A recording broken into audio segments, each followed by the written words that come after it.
ನಮಸ್ಕಾರ ಗೆಳೆಯರಿ, welcome back to new video. Hi ಗೆಳೆಯರಿ, ನನ್ನ ಹೆಸರು ಜಯಶ್ರೀ. ನನಗೆ ಇವಾಗ 28 ವರ್ಷವಾಗಿದ್ದು, ಈ ಹಿಂದೆ ನಾನು ಮೈಸೂರಿನಲ್ಲಿ ನನ್ನ ಭಾವನ ಮನೆಯಲ್ಲಿ ನನ್ನಕ್ಕ ಅಂಕಿತಾ ಜೊತೆ ವಾಸವಾಗಿದ್ದೆ. ನನ್ನಕ್ಕನ ಮದುವೆಯಾದ ಒಂದೇ ವರ್ಷಕ್ಕೆ ನನ್ನ ತಂದೆ ತಾಯಿ ಮಲೇರಿಯಾದಿಂದ ಹೋಗಿ ಬಿಟ್ರು. ಹೀಗಾಗಿ ಅಲ್ಲಿಯೇ ಇರಲು ಶುರು ಮಾಡಿದಾಗ ಅವರೇ ನನ್ನ ಆರೈಕೆ ಮಾಡುತ್ತಿದ್ದರು. ಆದರೆ ಒಂದು ದಿನ ನಡೆದ ಒಂದು ಘಟನೆ ಬಗ್ಗೆ ನಿಮಗೆ ಹೇಳ್ತೀನಿ.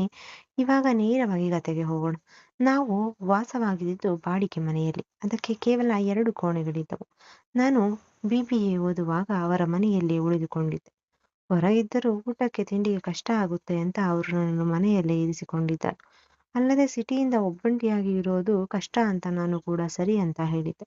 ಇನ್ನು ಮನೆಯಲ್ಲಿದ್ದಾಗ ನಾನು ಆಗಾಗ ಅವರ ಜೊತೆ ಶಾಪಿಂಗ್ ಮಾಲ್, ಊಟ ತಿಂಡಿ ಅಂತೆಲ್ಲ ಸುತ್ತಾಡೋಕೆ ಬರುತ್ತಿದ್ದೆ.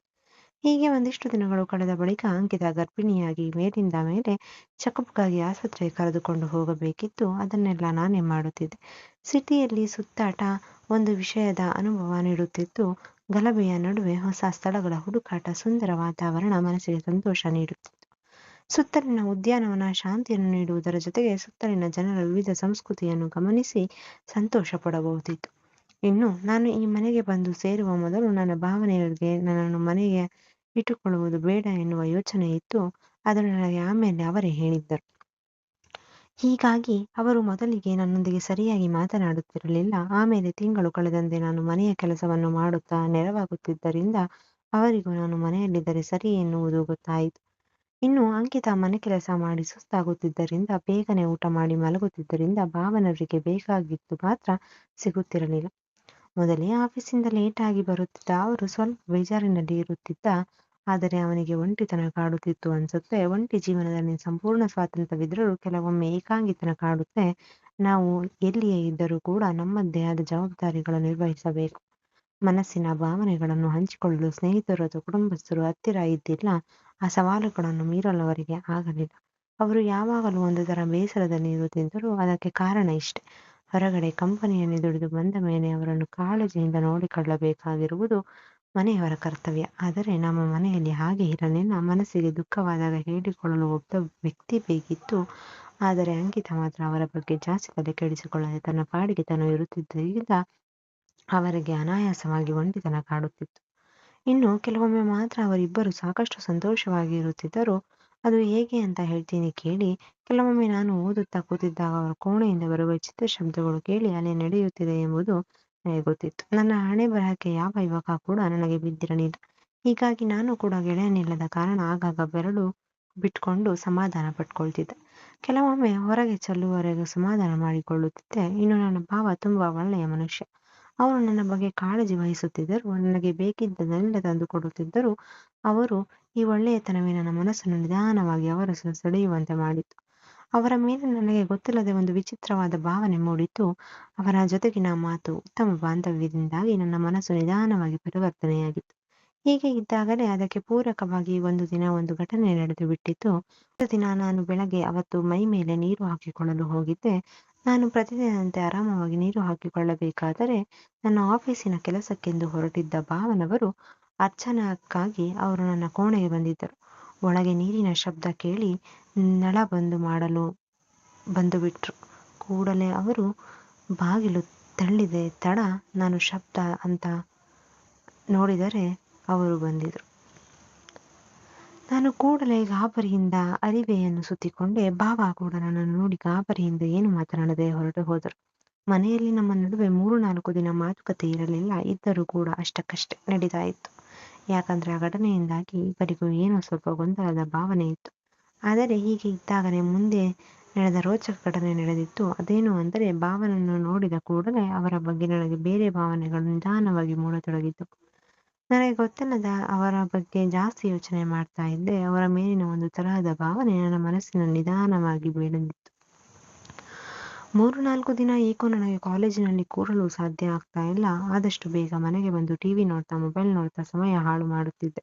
ಆ ಘಟನೆ ನಡೆದ ದಿನದಿಂದ ಭಾವ ಟಿಫನ್ ಮಾಡದೆ ಹೆದರಿಯೋ ಅಥವಾ ಗಾಬರಿಯಿಂದನೋ ಆಫೀಸ್‌ಗೆ ಹೋಗ್ತಾ ಇದ್ರು. ನಾನು ಹೊರಬಂದು ಕೇಳಿದಾಗ ಇಲ್ಲ ಅವನು ಹೋದ ಅಂತ ಆಕೆ ಹೇಳಿದಳು. ಕೂಡ ಒಂದೆರಡು ದಿನ ಅವರು ನನ್ನ ಕಣ್ಣಿಗೆ ಬೀಳಲೇ ಇಲ್ಲ. ನಾನು ಮಾತ್ರ ಅವರೇಕೆ ಹೀಗೆ ಮಾಡ್ತಾ ಇದ್ದಾರೆ ಅಂತ ನನಗೆ ಗೊಂದಲ ಮೂಡಿತ್ತು. ಆದರೆ ಮಾರನೇ ದಿನ ಮನೆಯಲ್ಲಿ ಶಾಂತ ವಾತಾವರಣ ನಿರ್ಮಾಣವಿತ್ತು.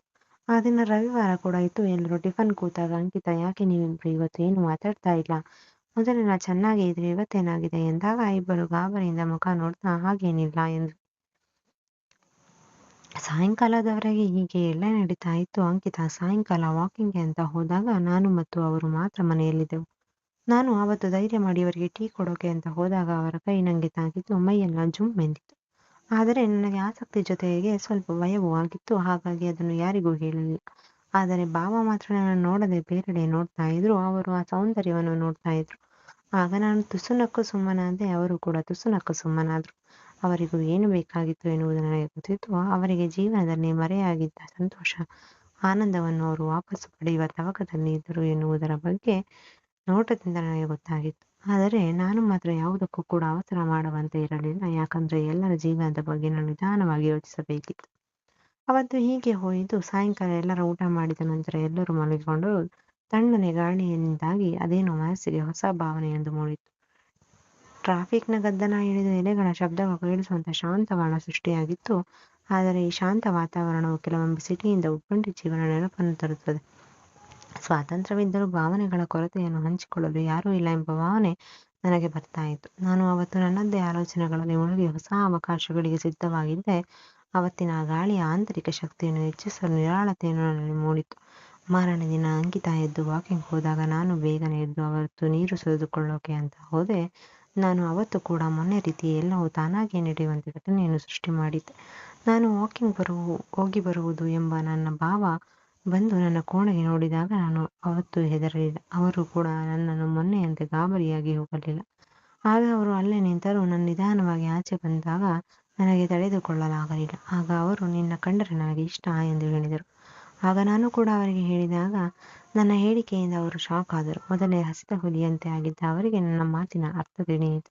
ಆಗ ಅವರು, ಈ ವಿಷಯ ನಮ್ಮಲ್ಲಿ ಮಾತ್ರ ಇರಬೇಕು, ಹೊರಗೆ ಎಲ್ಲೂ ಹೋಗಕೂಡದು ಎಂದಾಗ ಅವರು ಸರಿ ಅಂತ ಹೇಳಿದೆ. ಅವತ್ತು ಅಲ್ಲೇ ಆ ದಿನ ಅರ್ಧಕ್ಕೆ ನಿಂತಿದ್ದ ಕೆಲಸವನ್ನು ಪೂರ್ತಿ ಮಾಡಿದರು. ಅವರ ಜೊತೆಗಿನ ಕೆಲಸ ರೋಚಕವೂ ರೋಮಾಂಚನವೂ ಆಗಿತ್ತು. ಅವರು ನಿಧಾನವಾಗಿ ಎಲ್ಲವನ್ನು ಹಂತ ಹಂತವಾಗಿ ಹೇಳಿಕೊಡುತ್ತಾ ಕೆಲಸವನ್ನು ಮಾಡಿದರು. ನನಗೂ ಮನಸ್ಸಿನಲ್ಲಿ ಅದೇನು ಸಂತೋಷ ಆಗಿತ್ತು. ಆಮೇಲೆ ಹೊರಗೆ ಗೇಟಿನ ಶಬ್ದ ಆಗಿದ್ದೇ ತಡ ಏನೂ ಗೊತ್ತಿಲ್ಲದಂತೆ ಅವರು ಬೇಗನೆ ಆಫೀಸಿನ ಕಡೆಗೆ ಹೊರಟರು. ನಾನು ಮತ್ತೆ ನೀರು ಸುರಿದುಕೊಂಡು ರೆಡಿಯಾಗಿ ಕಾಲೇಜಿಗೆ ಹೋದೆ. ಇದಾದ ನಂತರವೂ ನಾನು ಅವರಿಂದ ದಾರು ಸೇರುತ್ತಿದ್ದೆ. ಹಾಗಾಗಿ ಕೆಲಸವನ್ನು ಮಾಡುತ್ತಾ ಇದ್ದೆವು. ಆದರೆ ಇವಾಗ ನನಗೂ ಕಂಕಣವಾಗಿ ಕೂಡಿ ಬಂದಿದೆ. ನಾನು ನಮ್ಮ ಯಜಮಾನರ ಜೊತೆ ವಿದೇಶದಲ್ಲಿ ಆರಾಮವಾಗಿ ಇದ್ದೇನೆ. ಏನು ಮಾಡೋದು, ಕೆಲವೊಮ್ಮೆ ಆಗಾಗ ಹಳೆಯ ಘಟನೆಗಳು ನೆನಪಿಗೆ ಬರುತ್ತೆ ಅಲ್ವಾ?